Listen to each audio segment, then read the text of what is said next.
I promised several of y'all a video on how to create a formula sheet, and I do really recommend having a formula sheet set up for yourselves as you go into the exam, and to add to it, I believe, as you go through subsequent chapters, that this should be a working document for yourselves. One challenge that I've seen students have on the exams is that it is a timed exam, and some students feel like they have to prepare differently for an open notes exam than for a regular closed book, closed notes exam. When in fact, you should not count on much time associated with looking up things in your notes. There isn't going to be enough time to look up everything that you might need to. So you need to prepare almost as if you don't have your notes, and then have your notes really well organized so that if something comes up on the exam and you do need to look something up, you can find it quickly. But your notes should be a backup, not a strategy plan. One thing that I find works really well is for students to create a formula sheet. And so title it Formula Sheet. And this, by the end of the semester, will be several pages long, but the idea is to have all of your formula in one location so that it's right beside you as you take your exam, and have it organized in such a fashion that you can find things quickly. The other piece would be to only include the formula or the key pieces as little as possible on this formula sheet so that it's really clear what is where. Chapters 1 and 2 of this semester don't have any formula. Chapter 3 is where that starts. So I would go chapter 3 and potentially mean, median, mode, and then list your formula. So the formula for mean, the symbol is a lower or an uppercase M if you have a sample. And that was the sum of the x's divided by the number of scores. So you can even write here sample. And then population. And by all means use the shorthand as makes sense to you. So the population value is mu, and that was the sum of x divided by uppercase N. Really, that's the only formula for chapter 3. I suppose you could also say mode and just say most frequent score, median, middle, 50% above,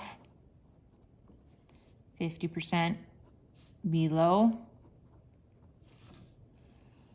And you might want to put an asterisk on median and say check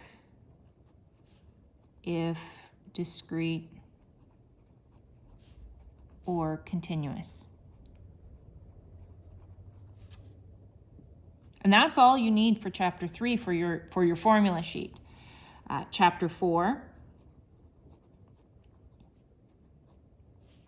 This was variability. We've got range, which was x max, subtract x minimum. And again, you want to make sure, check if discrete or continuous.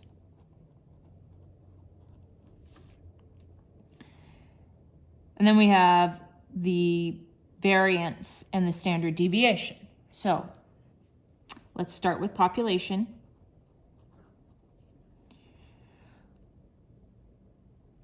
The formula for the sum of squares is that the sum of x subtract the mean squared.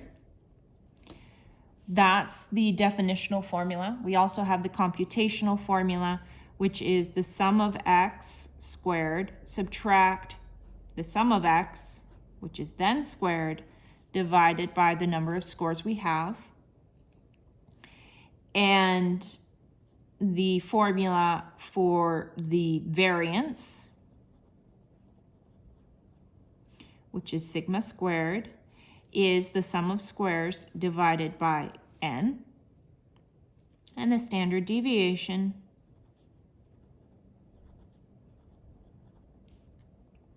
is just lowercase sigma, which is the square root of sigma squared, which is also the square root of the sum of squares divided by n. And if you want, you can plug in these formula in here and have a more complex formula. These are for populations. Samples,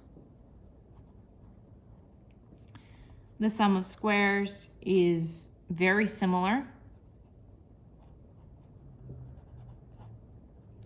I have the capital M rather than the mu.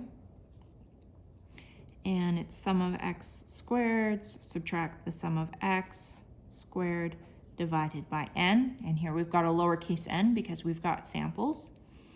The variance, the symbol here is s squared. This is where it differs from the population value. It's the sum of squares divided by n minus 1.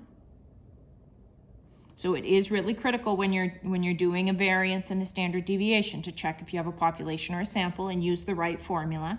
And then the standard deviation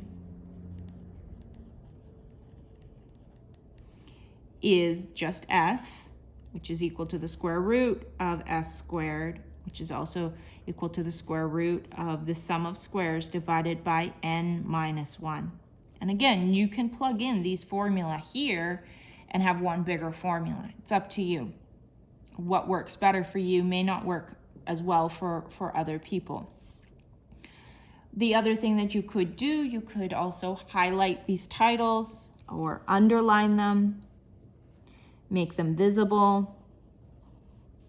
And then you would have this beside you as you take the exam so that it's a quick reference.